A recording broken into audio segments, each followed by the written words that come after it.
The best healthcare is there in ways big and small. There when we most and least expect it. We may not see it, but we feel it. It lets us know we're not in this alone. Everyone deserves a healthcare partner who never quits. One who's there for what matters. United Healthcare. There for what matters.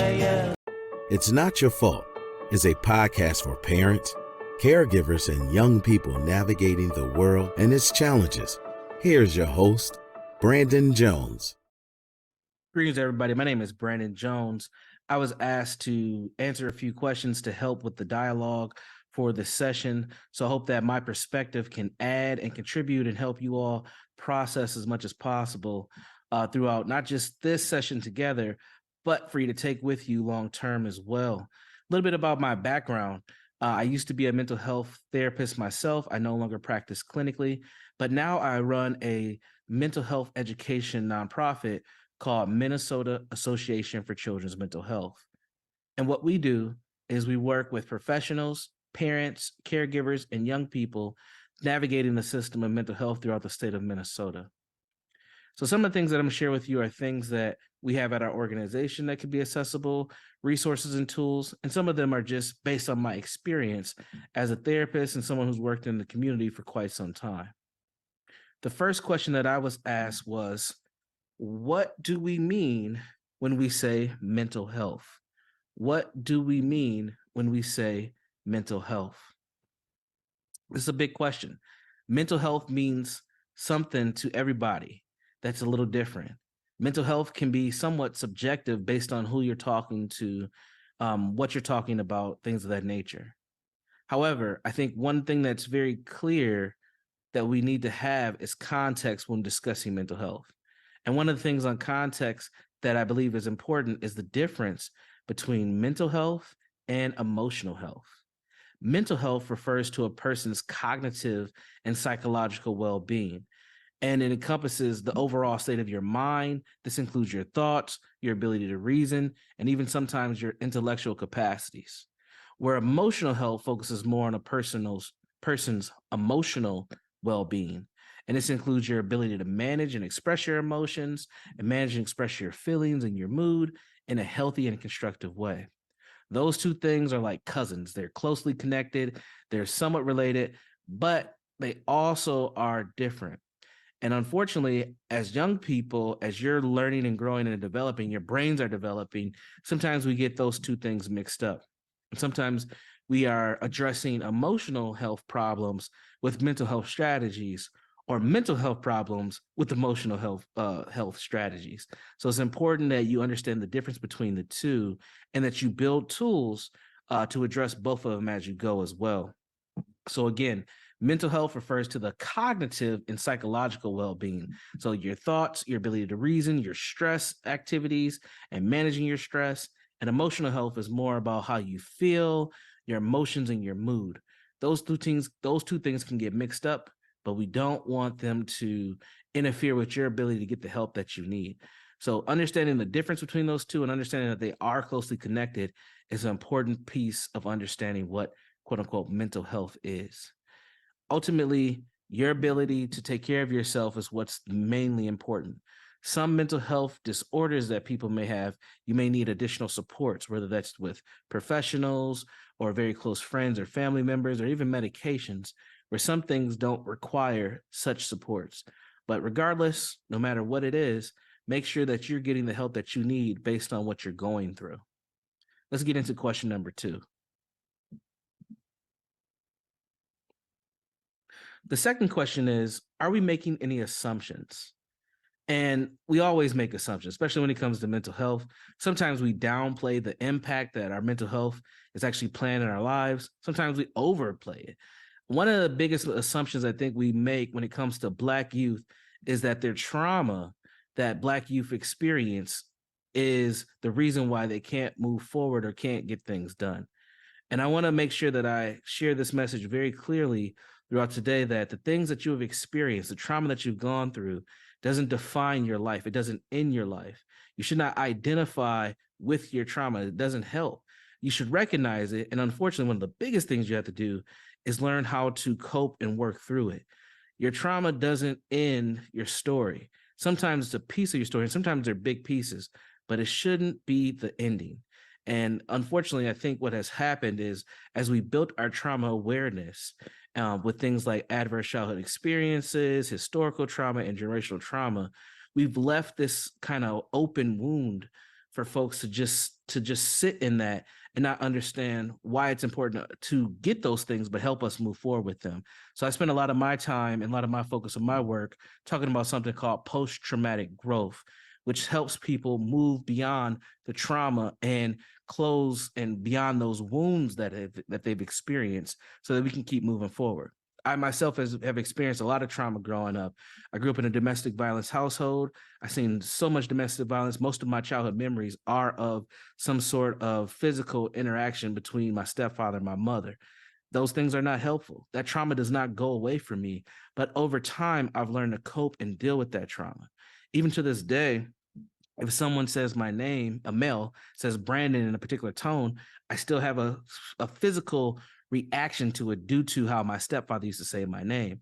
Now, that doesn't mean that I run and cry and in a corner. It doesn't mean that I can't, pay attention or play with my children. It doesn't mean that I can't get my work done, but I recognize the trauma. I've built the skills and the tools that I need to deregulate my body, and I can move forward with my life and talk to folks like yourselves about those experiences. You have the ability to be resilient in the face of the trauma that you've experienced.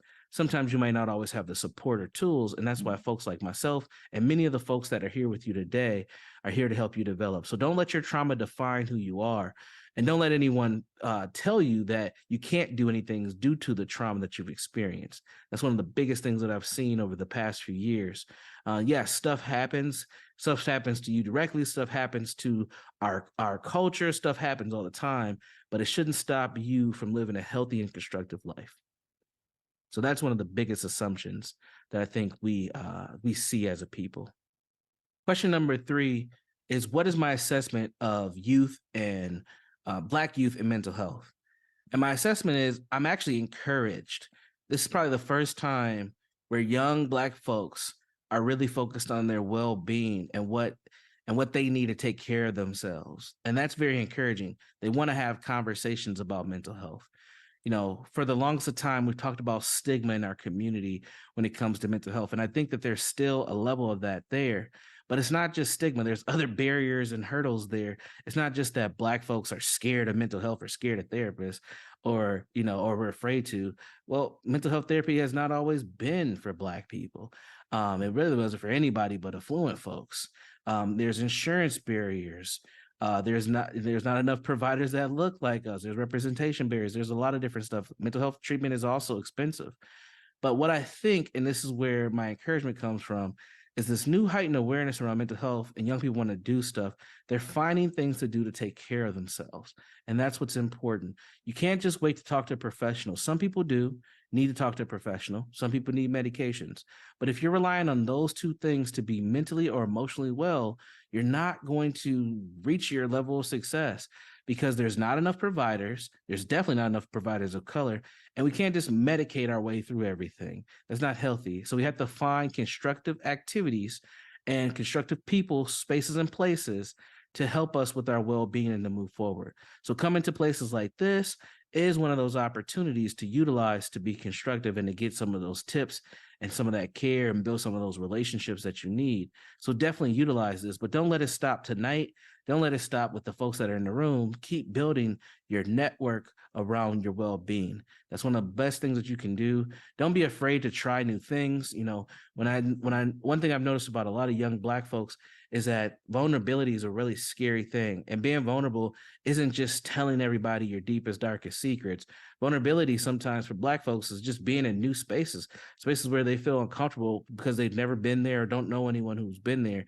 Don't be afraid of that. Go ahead and step in and have that experience. Those experiences help build your character.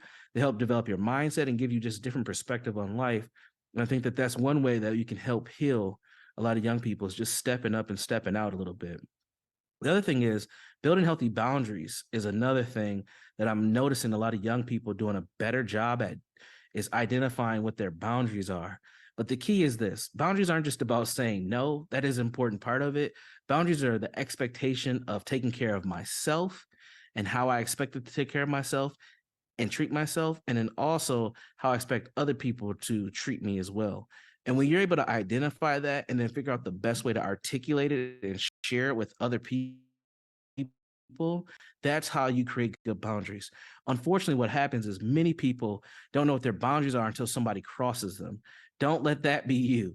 Identify your boundaries before you get into those tense situations so that it's not always a toxic dynamic that you have to process through. So that gives me a lot of hope. I see a lot of young Black folks really trying to identify what their boundaries are. They're really trying to seek new things and just be themselves, which is amazing. And we need more and more of that. That's how you are whole. That's how you engage in your healing process and your healing journey.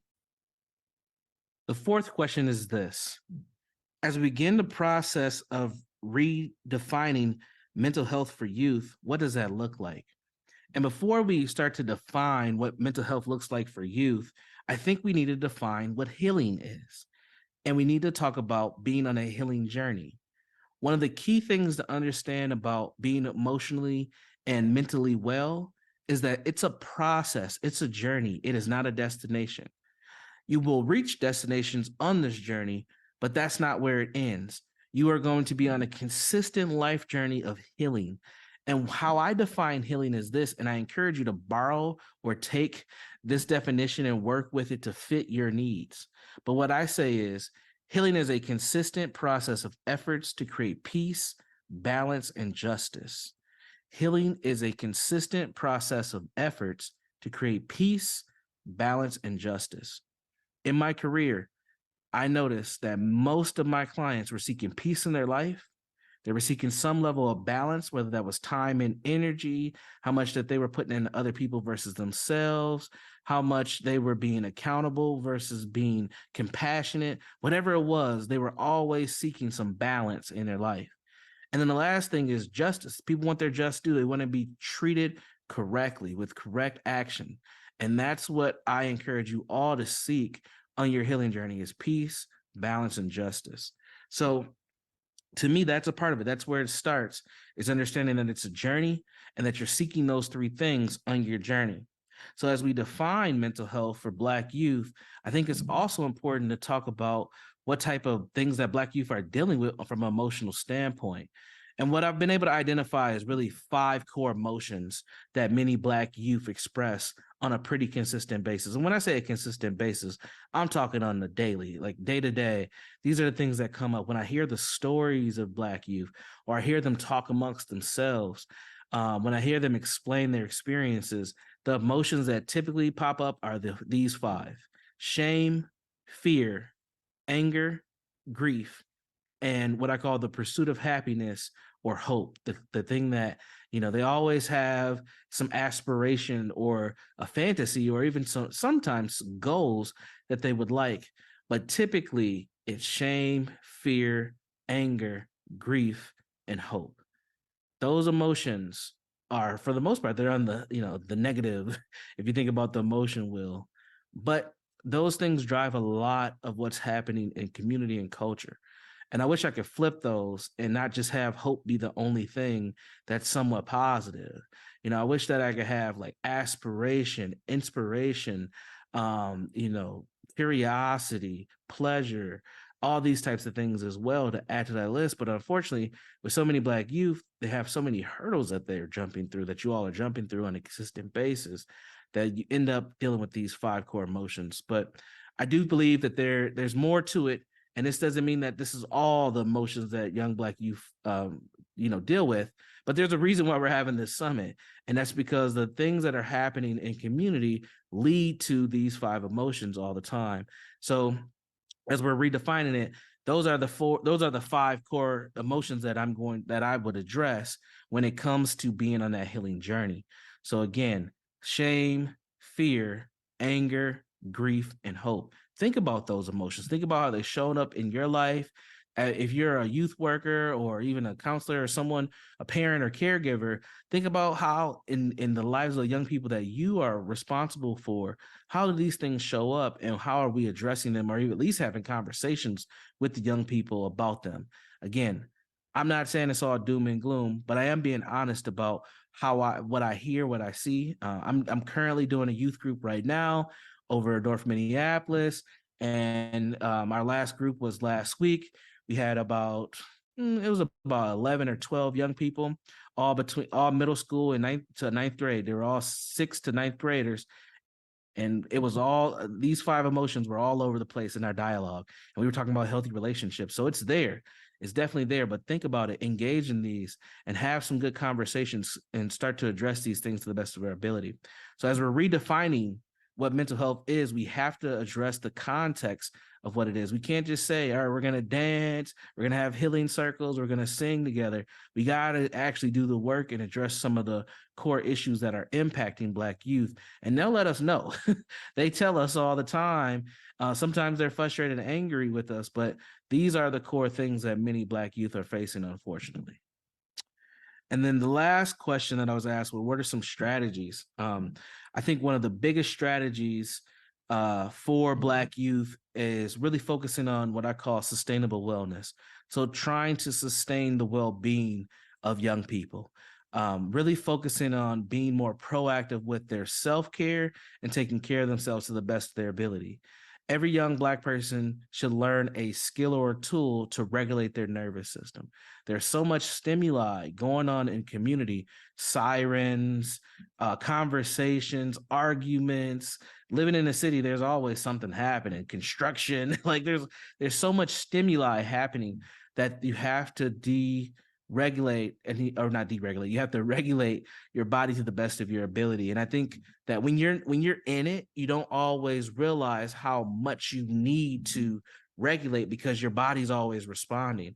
So then when you take Black youth out of those environments, and let's say you take them up North Minnesota in the wilderness, it's uncomfortable because they are uncomfortable because their bodies are not responding to all that stimuli. And then they want to go. They don't want to be there because they're like, this feels weird, because their bodies are deregulating.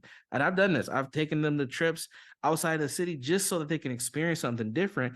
And that nervous system starts to respond to that new environment. And they're like, Brandon, we need to get the heck up out of here, man. Like, this don't feel good.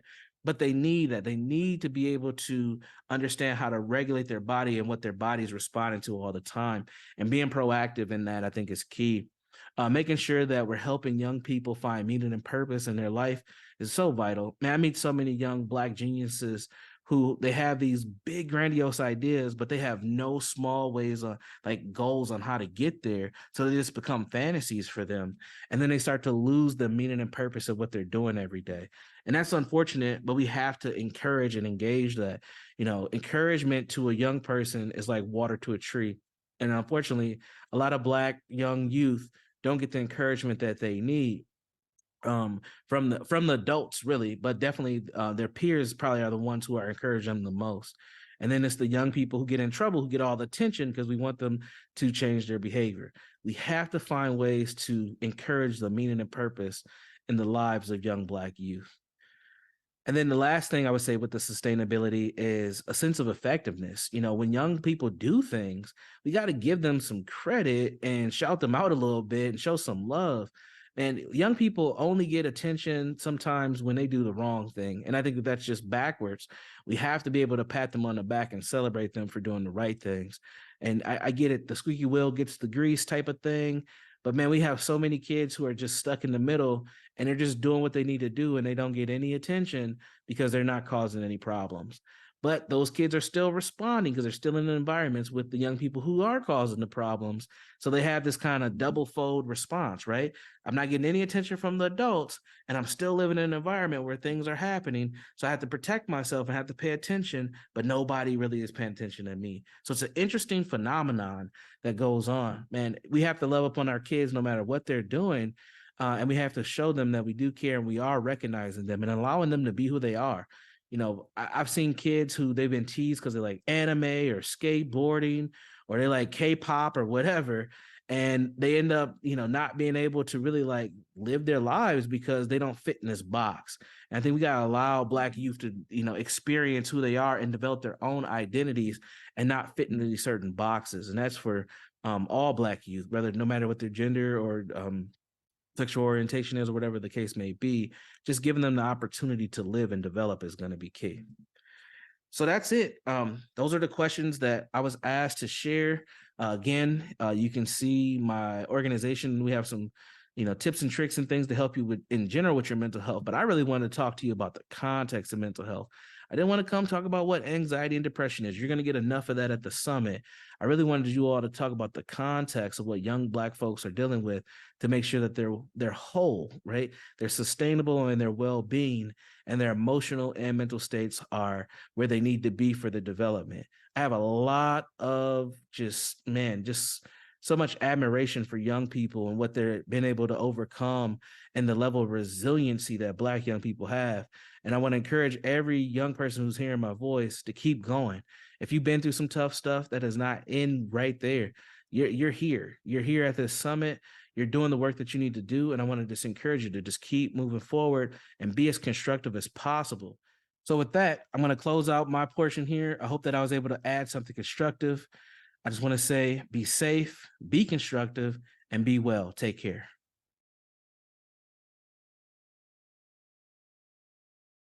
To check out previous episodes of It's Not Your Fault, or to learn more about Brandon Jones, log on to ShalettaMakesMeLaugh.com.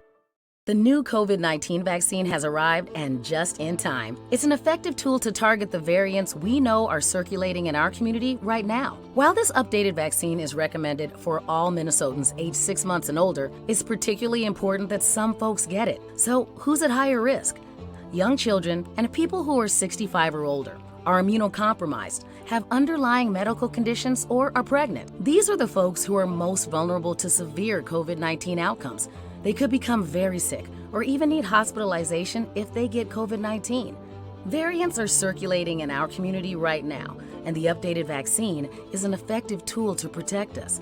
So check on your granddad, your auntie, and that lady next door to make sure they've got a plan to get the new vaccine. And plan to take your little kiddos to their healthcare provider or your local pharmacy to get theirs. It's not just another day in your life. Things are changing for the better.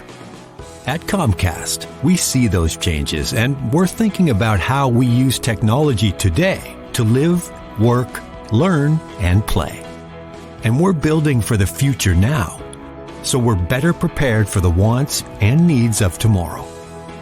That's why Comcast is rolling out multi-gig internet speeds to more than 50 million homes and businesses before the end of 2025, making our already industry-leading network even faster, smarter, greener, and more reliable. Over the decades, Comcast has been your partner, working hard to serve your community, and will continue to be your partner.